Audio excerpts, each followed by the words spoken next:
So decommissioning is an important topic to discuss right now because we see that the very first generation of wind turbines that we installed 20 years ago are reaching the end of life. This, of course, are quite a lot of turbines, around 10,000 turbines, typically smaller turbines. So today we really need to look at how are we going to decommission these turbines? How can we recuperate the materials that is used in them? And what lessons can we learn from those very first decommissioning projects for then growing the decommissioning industry as our fleet of onshore and offshore wind turbines grows older and ultimately after 20 or 30 years of service, those turbines will be decommissioned.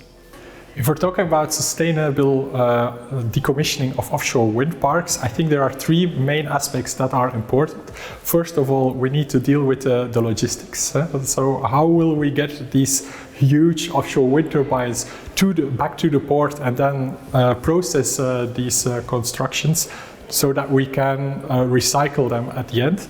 Second, we need to have a very clear idea of the technologies that we have available, so the recycling technologies. What can we do with each part, each component of the wind turbine? And finally, and also very importantly, is the legislation. What framework is available and has been created so that these offshore wind turbines can be dismantled and recycled? We're using a lot of space in the North Sea, we're using a lot of materials, and we have big structures that we erect in the North Sea. So we have something there already. It's a question how we use it, how we can respect the marine environment at best, and how we can use the energy that we already invested in setting up these structures most efficiently. We've run first studies how to decommission existing platforms for gas and oil extraction, and I think it would be wise to look at the examples that we have and the studies that we have to use for the less complicated wind parks. So for me, of course, the North German perspective is very interesting. So especially when it comes to vessels and the role of ports for decommissioning.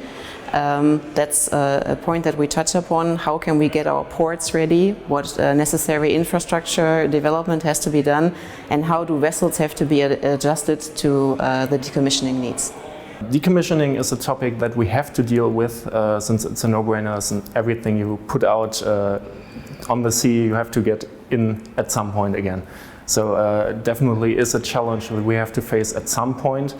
And from the data that we have collected during the DecomTools project, we have seen that this time where you definitely have to decommission the first wind parks is approaching. So the number of to-be decommissioned farms is increasing.